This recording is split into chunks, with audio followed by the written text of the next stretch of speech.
Hello again, everybody. Welcome to another episode of the Sens Nation podcast.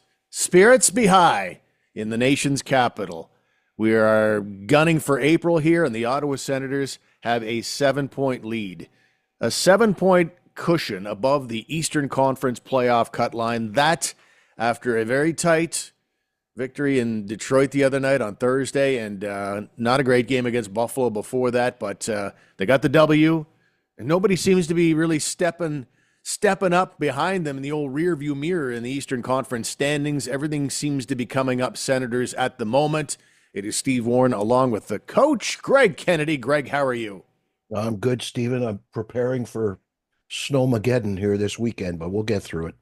But I like that you brought up the standings. I think I said last show they're done. They're in. It's all over. It's all over, buddy. They may not be officially clinched, but they've all but clinched. They're in. Nobody's catching them now. It would have to be off. I mean, what gives me, because I'm always skittish this time of year, and even in those those real not dynasty years. Good Lord, what was I thinking there? In the years where they were one of the best teams in the NHL going into the playoffs, I was still kind of I don't know. But this one, it's a combination of I like the way they're playing. Even that game in Buffalo, not great, but I think they've played worse than that and won games before. It just was one of those nights. And but it's more the fact that nobody behind them is grabbing the bull by the horns. They lose that game in Buffalo, open the door a crack for one of these teams behind, and loss.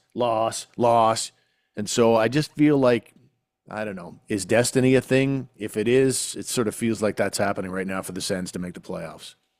Yeah. I believe the word you were looking for was the halcyon days, Steve. Perfect. Yeah. Love it. But yeah, looking at the standings, like really, I think Graham Nichols put it out there. Well, lots of people have put it out there, but Graham most recently. If the Sens go 6-6 or whatever it is, somebody's going to pretty much have to run the tables to catch them. Like even if you're the most pessimistic and think, oh my God, what if they lose all three to Columbus? Even that won't be enough. It won't happen. They're going to go at least 6-6 down the stretch. You can rest your conscience, rest your nerves. Everything's fine. They're going to make it. I can't believe how favorable the schedule is if you look at it. Mhm. Yep. Um, and just indulge us for a second here. Here's what it looks like. It'll be Saturday night, Columbus at Ottawa, then Ottawa at Pittsburgh on Sunday. This coming Tuesday, the Buffalo Sabres again. Surely they'll win one. Surely they'll want that one. 0 for 3 against. That's another thing. Like they'd be in first place in the Atlantic right now, Greg, if they took care of business against the Habs and the Sabres. But they're Yep. 0 for 6 collectively against those two teams.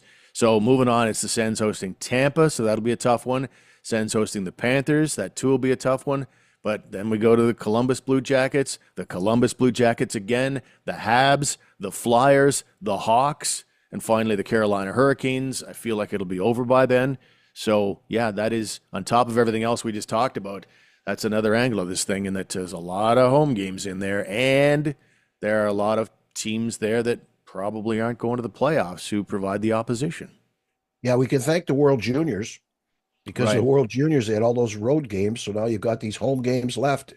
It's great. Yeah, I can't see it happening. Like I even look at it and think like, who would even be there able to mount some sort of a charge? The Rangers are just floundering. The Islanders have one of the three worst schedules or toughest schedules down the stretch. Montreal's there, but they're not playing so well all of a sudden now. Nobody's going to catch them. I'm just wondering if somebody maybe gets that second wild card and who that might be. That's the only thing up for grabs. Obviously, to me is the second wild card, and I don't see anybody being the front runner. I guess you call Montreal the front runner because they got the 1 point lead on the New York teams. But other than that, I don't see it. I don't see it, and I don't care. It doesn't matter. Just can we start the playoffs tomorrow? Is that possible? I'd be down for that. I'd say that if there's going to be a team, it would be the New York Islanders because they're 4-3-3 in their last 10, so that's not bad. They're pulling points out regularly.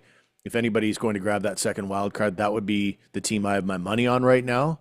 Not the Habs, not the Rangers. It would probably be the New York Islanders. But it's going to be a real grind for anybody to catch the Senators for wild card one. But just look at the records. I mentioned the Islanders. That just looks like a hot streak by comparison. The Rangers, they're 3-6-1 in their last 10. Columbus 2-7-1. Detroit 3-7-0. Boston 2-7-1. Man, the Bruins, yeesh. They lose Charlie McAvoy for a few weeks after the Four Nations, and then they did what they did at the deadline. Woo! Wave that white flag, baby. Lost 4 in a row too. Yeah, you take out a lot of their veteran players, well, their high-end players gone, Coyle gone and Marchand gone, and the injury you spoke of, it just and who was it who went to Toronto, the defenseman with the Leafs, like they just Carlo. Carlo, yeah, you decimated your lineup and took on that injury. They're going south in a hurry.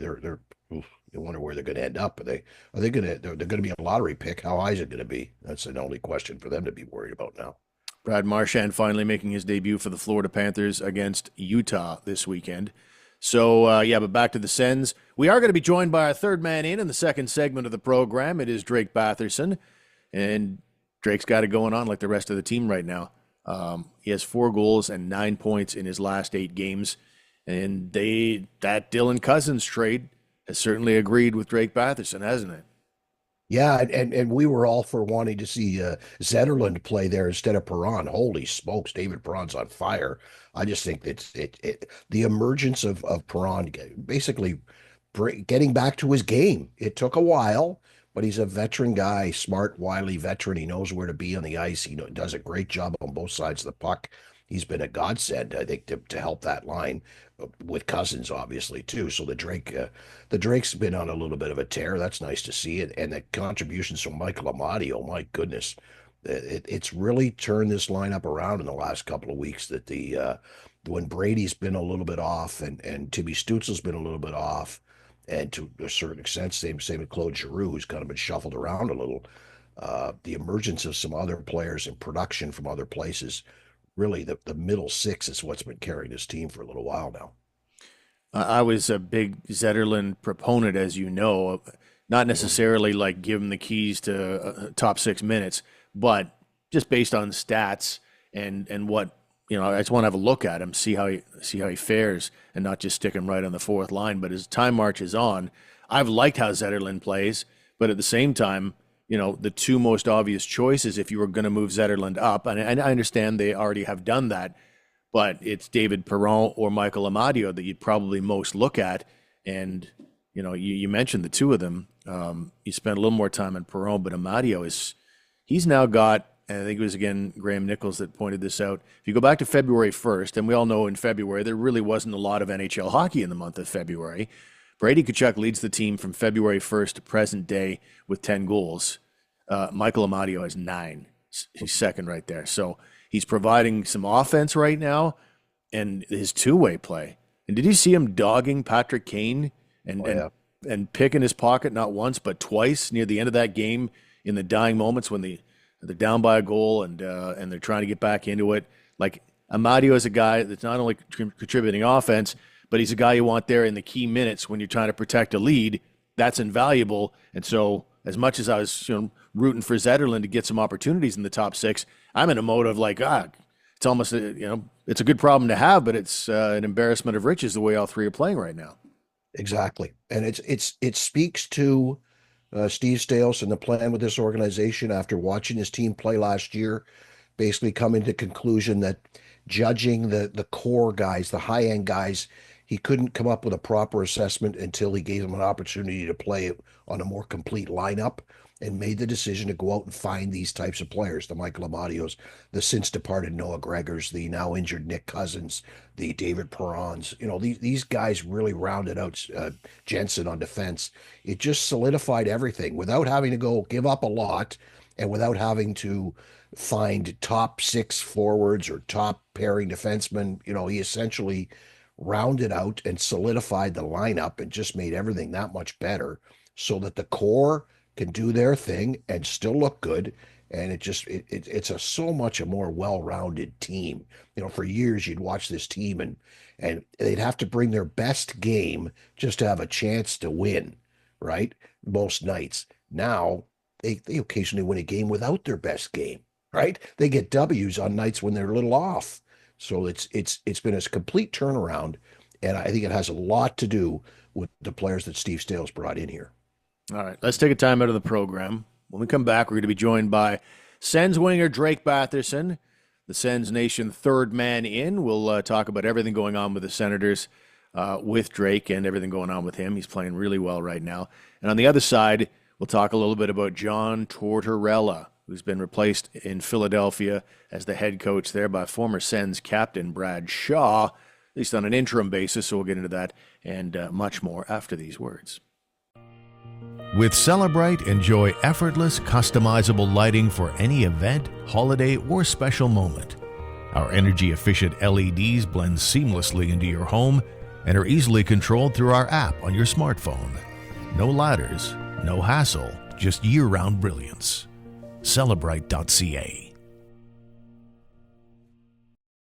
Ladies and gentlemen, welcome back to the program, and we're very pleased to have our third man in, Drake Batherson, joining the fray, and things are going quite nicely as we catch up with Drake. And 7 points above the playoff cut line. This is pretty exciting for the city right now. Drake, how you doing, man?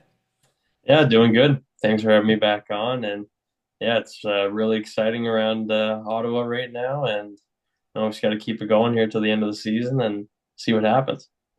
Yeah, how's that feel to be? I mean, you're part of a young core that's been here for a while, and you're 7 points above the playoff cut line right now. You're 7 up on the New York teams, and you're 8 up on Columbus, who you'll play on Saturday night.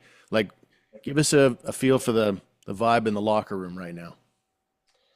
Yeah, no, it's crazy. Obviously, it's such a tight race, and for those teams, it feels like they're like almost losing every night. We lose, so it's been kind of good for us. And yeah, I think for the teams that are trying to below us, they're just trying to get on a win streak. Like it's so tight, but everyone seems to keep losing. So it's going to be an interesting finish, I think, and we're excited for it. Obviously, we got 3 games left against Columbus alone, so a lot of big points at stake here coming up.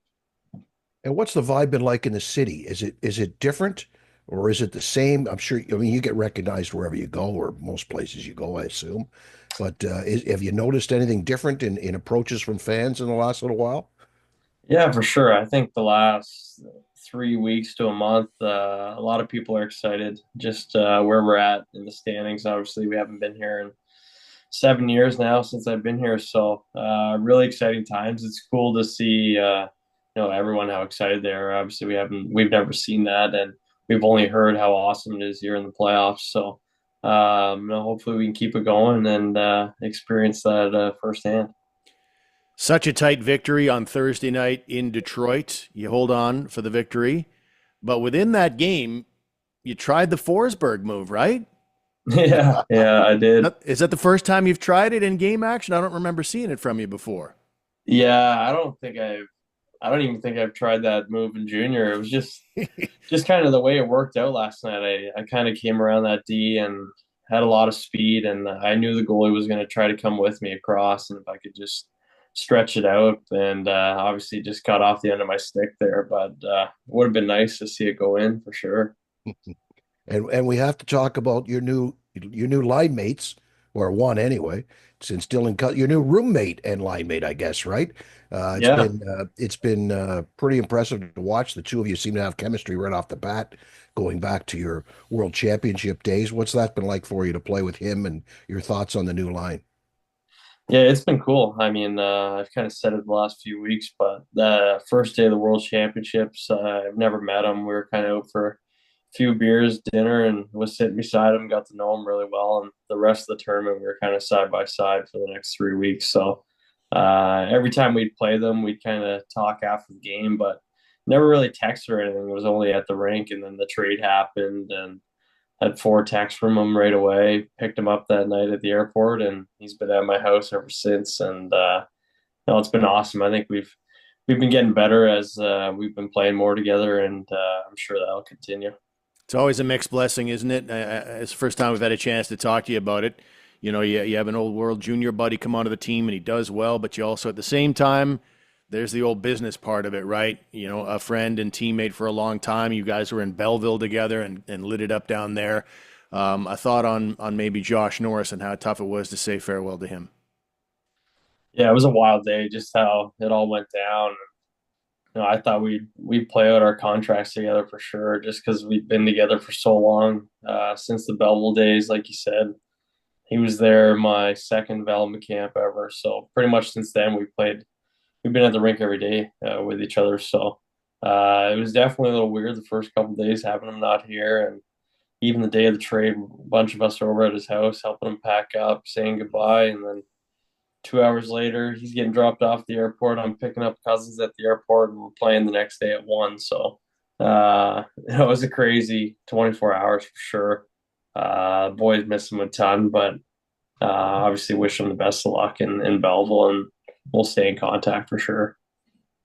Now, have you Or communicated in Buffalo, I mean. In Buffalo, yeah, we got it. Have you communicated with Josh recently with his latest injury? How's he doing? I worry more about the psyche than anything else, the mental state. Is he hanging in? Is he okay? Yeah, we actually went and saw him in Buffalo there when we got into town, a bunch of us. So no, he's doing okay. It was something he was dealing with here and that he re-aggravated. So it's nothing too serious. But no, knowing him, I know he wants to play and he's probably frustrated to be out. But yeah, it's nothing too bad. He should be back pretty soon. So playing a lot with Dylan Cozens now on the line, and the other guy is the old gray beard, David Perron, who has just really turned it up a notch here. He had the family issue, he had injury early on, and now we're really seeing Drake, the David Perron that, well, obviously had Steve Staios excited enough to bring him in on a 2-year contract at $8 million a year. Can you give us some insight on what Perron has meant to the offense of that line and to the team in general as a veteran? He's been awesome. I mean, he's a guy I've watched since I was a kid, really. And then watching him last year with Detroit, they almost snuck into the playoffs. And I remember he was so clutch down the stretch, like the last 15, 20 games, he was unreal for them. So I was really excited that he signed with us, and obviously went through some stuff earlier on in the year. But I think the last month or so he's been playing, unreal, and it's been so fun playing with him. He's like a dog on a bone out there. He's not the fastest guy, but he's always in the right areas just because of his IQ, and that's from being around so long. And he's had a great career, and he's still doing it. So been super fun to play with him and Dylan, and excited for coming down the stretch here to keep that going with those two. Yeah, Perron brings that wily veteran. He gets pucks out on the wall. He's always above his check. Tactically speaking, it's nice to see. It's sort of the same sort of thing that all the rest of the guys have brought. The new guys I'm talking about, like a Michael Amadio has been on a fire lately too. That must be fun to watch from while you're watching him play. And I bet he's having a good time finally being able to contribute in a nice way lately. Yeah, no, he's been awesome. I mean, he was on our team there for a bit, the COVID season, then went out to Vegas, really found his game, and then won a Stanley Cup. He was huge for them too, and yeah, it was another guy I was excited. I knew he was an awesome teammate, awesome guy off the ice, and a great player. And yeah, I think he's got like 9 goals in his last 20 games or something. So he's been really hot, and no, it's an awesome time of year to get hot too. The last 20 games where it's the most important. So he's been huge for us too. Can you give us the teammates' view of Fabian Zetterlund and what he's like on and off the ice? Yeah, he's the first week or so he was really quiet because it was different because he came in, he played with me, Shabby, I think Ridley at the World Juniors. So, and he knew all the trainers from Team Canada events. So he was more open, and then Zetterlund was more quiet, and then we went on the road a few times. He moved in with Timmy, and now he's showing his true colors. He's always smiling, in a great mood, and he's been awesome. Yeah, great guy. Have you done any bench pressing with him at all? Or deadlifts? Yeah, no, I don't. When he's in the gym, No, I'm trying to stay out of the gym when he's in there after seeing that video. Now, has he got like the Crosby butt and the Yager thighs? Has he got the whole lower body that just scares the hell out of you? Yeah, huge legs. He's built like a fire hydrant. He's just really stocky, strong guy. So no, he's yeah, like you said, huge legs for sure. So how would your dad have reacted if you went 0 for 2 on Dad's Week? Yeah, not very good. And yesterday was his birthday too, actually. So Oh, no, he was pretty pumped that we got the win for him, and they had an awesome time. Honestly, every dad there, everyone got along so good. The dinners were awesome. Just having them on the plane and stuff for them to experience that was pretty sweet. And no, they had lots of beers, so I think they could have gone anywhere as long as the beer was cold and had a good time. Yeah. who's the wild man of the dads? Is it Brady's dad? Is it somebody else? Oh yeah, yeah, Walt for sure. I would say carries that title. I mean, he's a tough guy to keep up with. I think off the ice there in the drinking category. Now, did dad stick around a little bit? Did he come in early, or did he just basically come for the trip and screw off? How'd that work out for you? Yeah, no, him and Mum were just up for March That's break right. actually. So, yeah, I felt like I think he was only home for like 6 days, and then he ripped right back up here. He came up the day before the road trip, and then actually just dropped him off at the airport. So he said, "I'll see you in a couple of weeks for playoffs." So I said, "Sounds good." Again, this one's a few days old, obviously, but we haven't had a chance to chat with you since this happened. And as long as we're on family, what did it mean to your sister May to drop the puck at Canadian Tire Center? I think that was for Women in Sport Night, right? It was, yeah, yeah. Yeah. What was that night like? It was awesome. Yeah, it actually worked out perfect because my whole family was up that week. So, no, Ottawa did a great job. I mean, they got May's whole team a box for the game, so all the girls came, and then May was in there in the morning doing interviews with Amazon and you name it. I think she did like 5 or 6 different interviews that day. So, she was pretty nervous, but I think she liked it, and it was really cool for her to get that spotlight and go out and drop the puck. Yeah, it was pretty awesome. She really enjoyed it. Cool. You get to see many of her games live this year? I actually haven't caught a game live, but they play on. It's always on YouTube or TSN, so I Yeah. watch pretty much every game I can. Some days I shorten up my naps a little even to catch the afternoon games, but no, she watches all mine, so I enjoy watching her too. As we look ahead to Saturday's game, one of the storylines for the team has been, a couple of really key guys in Brady Tkachuk and Nick Jensen. It seems like they're, you know, powering through something. That must be something you guys as teammates really admire watching these guys. Maybe if it's October, they're shutting her down, but because it's a playoff run, that's something you guys must really appreciate. For sure, yeah, no, it's that time of year where guys are dealing with something. Pretty much every guy, I feel like. So no, it's a lot of hockey, but every team, every player's gotta go through it, and just the grind. That's what it comes down to, really. And Jens has been grinding for a while. I mean, he hasn't practiced with us in, I want to say like 3 or 4 months at least. So no, it's cool seeing those guys just do whatever they can to get out there and go battle with us. So I'm sure it'll keep adding up here the more games that go on, and it's how it usually is around the league too. And at the risk of jinxing things, because I'm going to talk about the playoffs, I know that you have a team you'd prefer to play, and I know you won't tell us who it is, right? Yeah. But is there a team that you would prefer to play? Oh, I just want to get in and play. Honestly, I mean, once we get in there, it's going to be the best teams in the East anyway. So no matter who you get, it's going to be a tough one. So I've never played a game, so I just want to get in there. And they Okay, say once you get into the dance, anything can happen. So we'll great. see. Yeah. Now, to close it out here, Drake, feel free to shut me down on this, but before we started recording, I was curious about what was on your wall. And I don't know if there's anything sensitive on the wall that you don't want the general public to see per se, but can you give us sort of a sense of what all the souvenir action is back there? Yeah. Tom Brady jersey. What else you got going back there? Yeah, I got a Tom Brady jersey there. I think it's the Masters golf course, the red circle things, the CTC. There's a picture of me and Sid there taking the opening draw in Halifax that we both signed.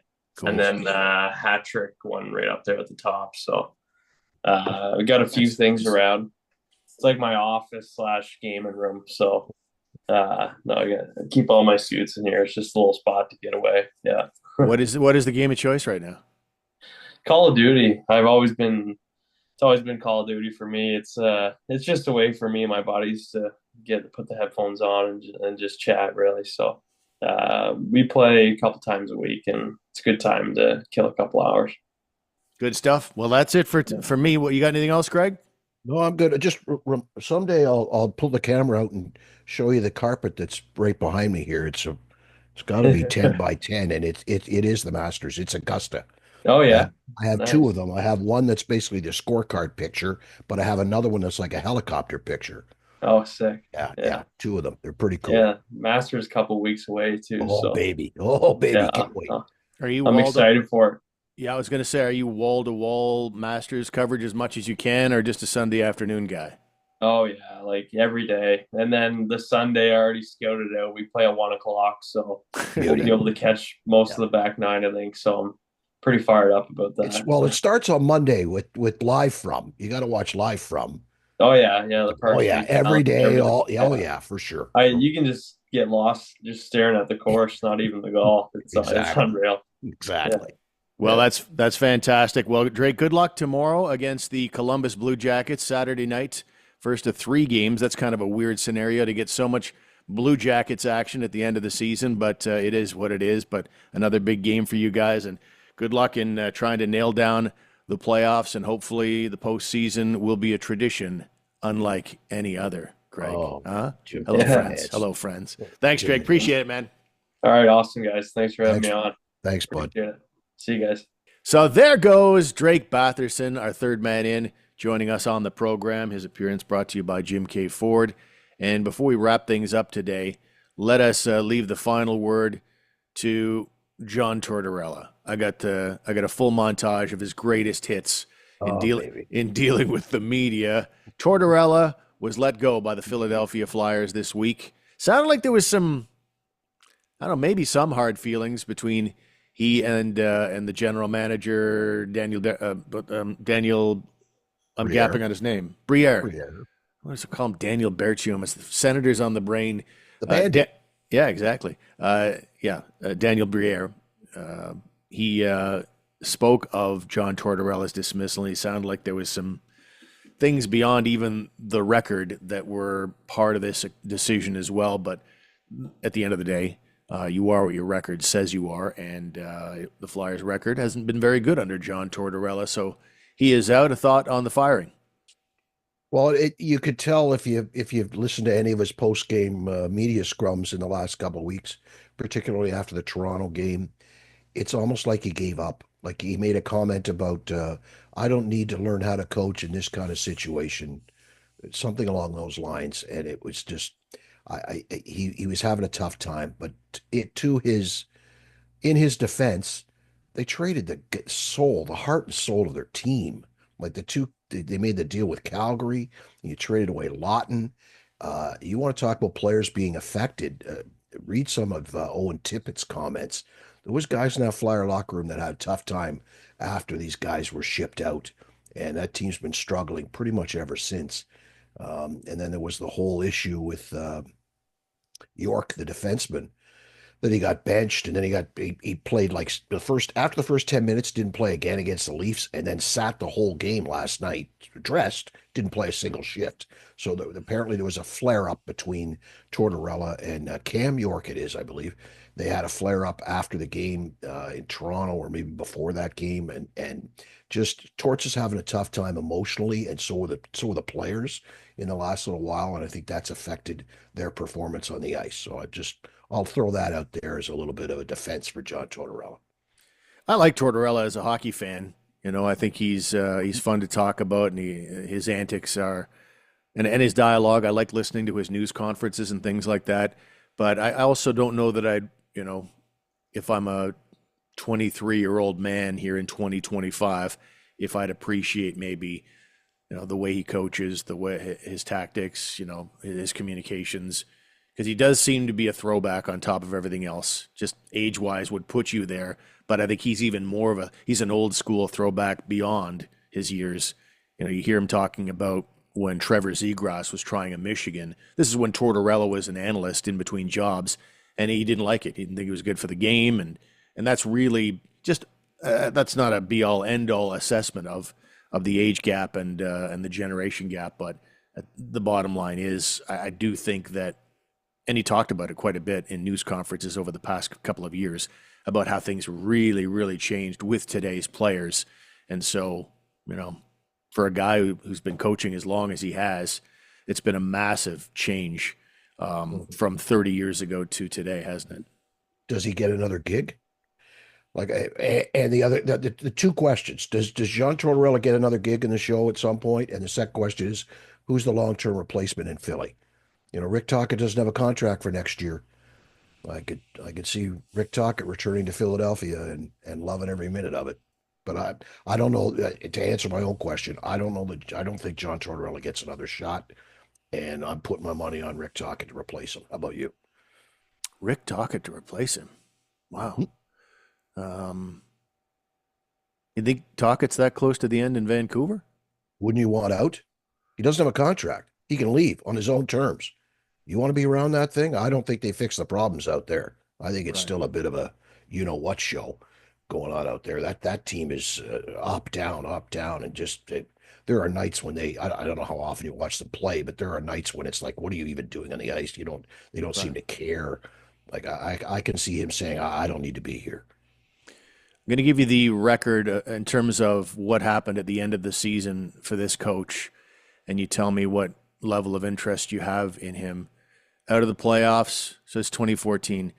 Out of the playoffs, lost in the first round, lost in the first round, lost in the second round, lost in the first round, out of the playoffs, out of the playoffs, out of the playoffs.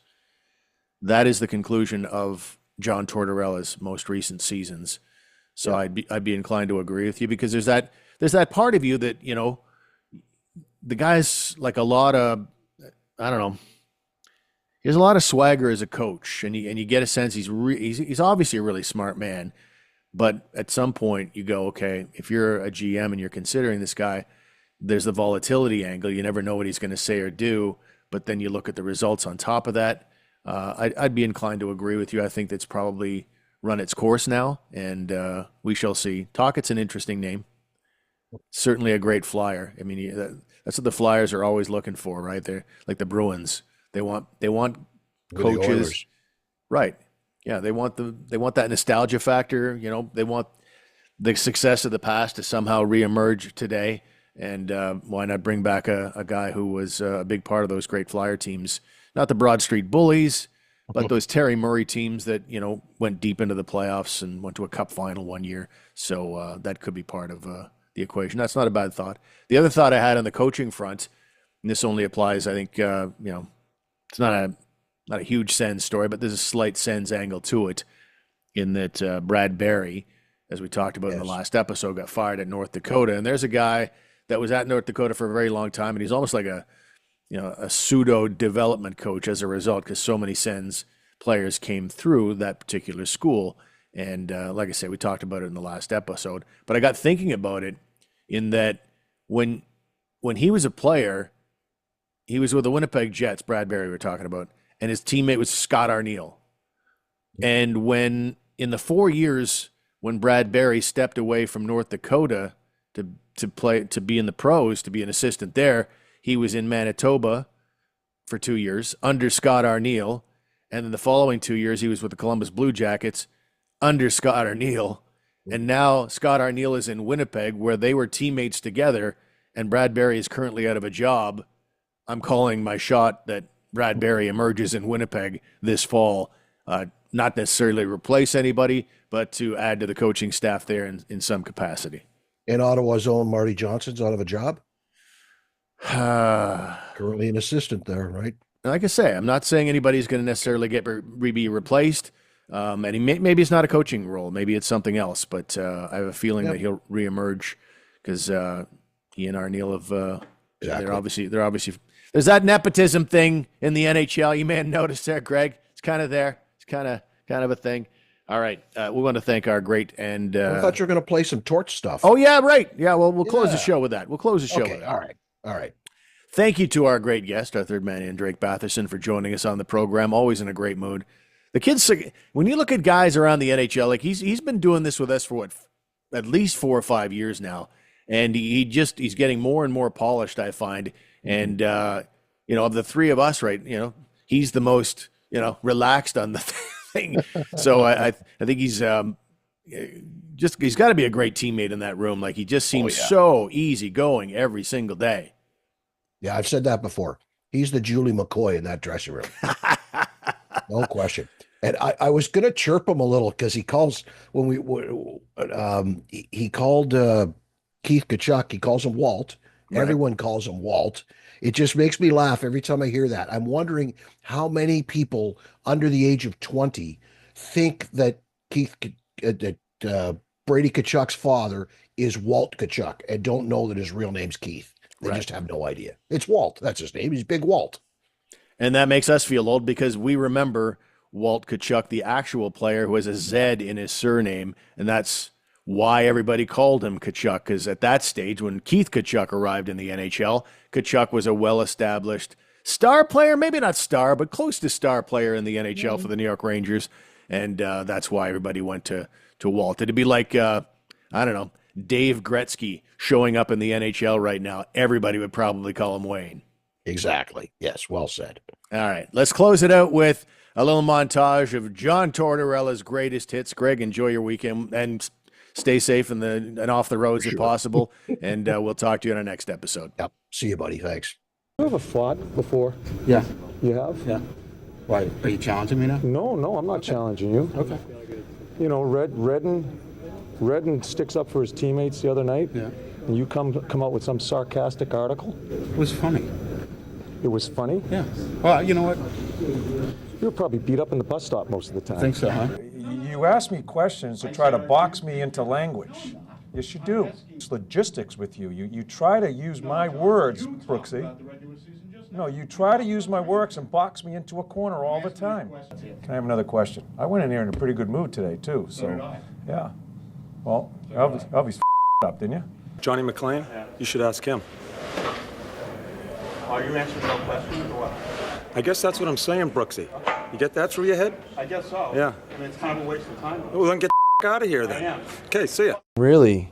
Basically, just shut up. Ask me a question. Don't say talk about it. Ask me a question, please. Holy crap. Give me another question, please. They come back in, we can keep growing as a team. That's what we've always talked about with injuries. Whose phone is that? The guy during the season that you spoke about that's going to be big during the playoffs was Fedotenko because of his 2 tattoos. That's ridiculous. Joe hasn't won a thing in this league. He could go down as a player, being one of the better players in our league, never to win anything. So what he should do is just shut up. Because he stinks in the power play. I think he's too quick. I think he's a jitterbug and he screws it up. I wonder what would happen if we did it to their 2 whining stars over there. But they'll whine about something else over there, won't they? Starting with their 2 stars. John, do you think this has to be a physical series for your team to win or a fast series? I think it's going to be a little of both. Right now, I don't know what the hell it is. What is the remedy?